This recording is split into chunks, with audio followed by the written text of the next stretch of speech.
Довидување, но за малку, само за час. Довидување. Има една прекрасна албанска поговорка која вика: кога ќе умре мајка ти, започнува старост. И да знаеш дека е многу вистината. Да.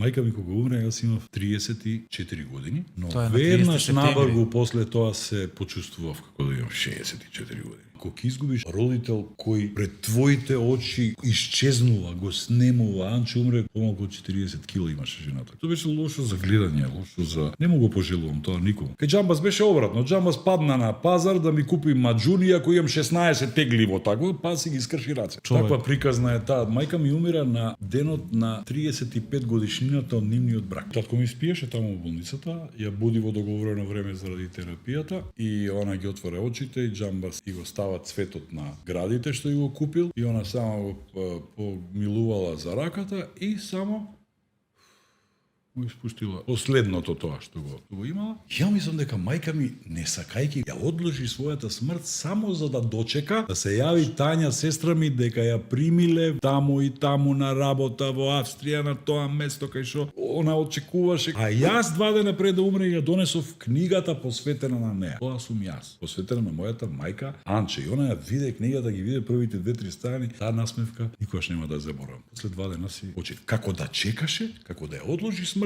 само да се увери дека Тања ќе заврши таму кај што сакаше и дека јас ја направив таа книга за која мечтаев толку да направам, книга за нашето семејство.